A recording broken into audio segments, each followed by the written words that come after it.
মামলায় শেখ হাসিনাকে প্রধান আসামি করা হয়, স্বরাষ্ট্রমন্ত্রী আসাদুজ্জামান খানকে দ্বিতীয় আসামি করা হয়, ওবায়দুল কাদের পুলিশ আইজিবিকে তখনকার আইজিবিকে আসামি করা হয়। এরকম আপনার নামটা? ভাই মোহাম্মদ মনির হোসেন। মনির হোসেন সাহেব, মনির হোসেন সাহেব আমাদের আপনার পাশে বসে আছে কলামিস্ট এবং সাংবাদিক এবং মানবাধিকার আমাদের শাহ মোহাম্মদ কামাল সাহেব। তো আপনি ওনার কাছে কেন আসছেন?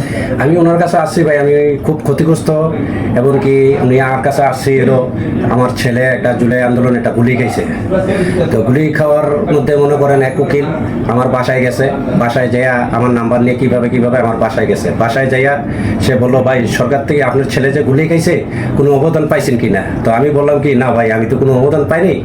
কয়েকটা কাজ করেন তো আপনার পোলায় যে গুলি খাইছে এগুলো ফটোকপি আসেনি, ছবি আসেনি। আমি কই যে আছে, তো কয় এক্সের কাগজ আসেনি। আমি কই আছে, কয় এগুলো আপনি দেন, আমি সরকার থেকে আপনার একটা অবদান লইয়া দেবো, একটা চিকিৎসা যে আপনি করছেন তার জন্য 1-2 লাখ টাকা লইয়া দেবো, আর আপনার ছেলের একটা কাট করে দেবো।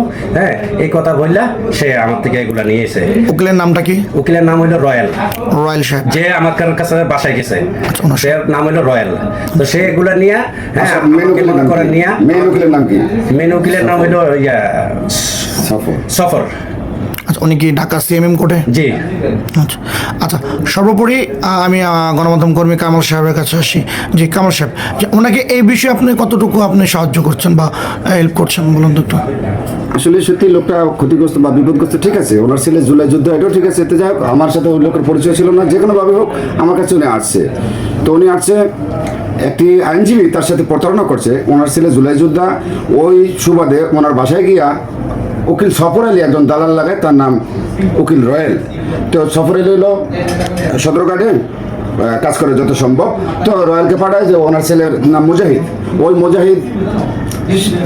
মুজাহিদের সৈনিয়া ওই উকিল একটি মামলা বাণিজ্য করে, সেই মামলায় শেখ হাসিনাকে প্রধান আসামি করা হয়, সাবেক স্বরাষ্ট্রমন্ত্রী আসাদুজ্জামান খানকে দ্বিতীয় আসামি করা হয়, ওবায়দুল কাদের পুলিশ আইজিবিকে তখনকার আইজিবিকে আসামি করা হয়। এরকম 72 জন আসামি দেয়। আর ওনার ছেলের বয়স হলো 19 বছর। তো ওনার কথা শুনে আমি ঠিকই কোর্টে গেলাম, কোর্টে গিয়া মামলার আদেশনামা দেখলাম। আদেশনামা দেখার পরে দেখলাম যে সবার নামেই এই মামলাটা মানে ডিবির কাছে তদন্তাধীন আছে। তা আমি বললাম যে উকিল সাহেব এই মামলা তো, আমি উকিলকে ফোন দিলাম, সাক্ষাৎ পাইনি বলে ফোন দিলাম যে উকিল সাহেব এই যে মুজাহিদের বয়স 19, মুজাহিদ কি শেখ হাসিনাকে আসামিদের মামলা করছে? হ্যাঁ করছে। আমি তো মুজাহিদ যে বলে যে না, আমাকে উকিল প্রতারণা করছে, জুলাই সনদ এবং অনুদান আনার, সরকারি অনুদান আনার কথা, জুলাই ফাউন্ডেশন থেকে আমার সই নিছে, এই কথা বলতেছে ওনার ছেলে মুজাহিদ। তখন আমি চিন্তা করলাম তাহলে তো আসলে তো লোকটা বিপদগ্রস্ত। এই 19 বছরের ছেলে বাবায় দর্জি কাজ করে, সে কি পারে শেখ হাসিনার বিরুদ্ধে মামলা করতে? তখন উনি আমার কাছে আসছে যে আমি আপনার সর্বাত্মক সহযোগিতা চাই, এই মামলা থেকে আমাকে রক্ষা করুন, আমি শেখ হাসিনার বিরুদ্ধে মামলা করি নাই, আমার ছেলে করে নেই। তো এখন আমি ঘাটাঘাটি করে দেখলাম, হ্যাঁ মামলা যখন হয়েছে, আমার কথা হলো এই ছেলে যখন বাদী না অস্বীকার করতেছে, তাহলে আমি যে কোনোভাবেই হোক এই মামলাটা আমার নিজের ঘর মানে অর্থায়নে এবং আমার নিজের তত্ত্বাবধানে এই মামলাটা আমি উত্তোলন করব।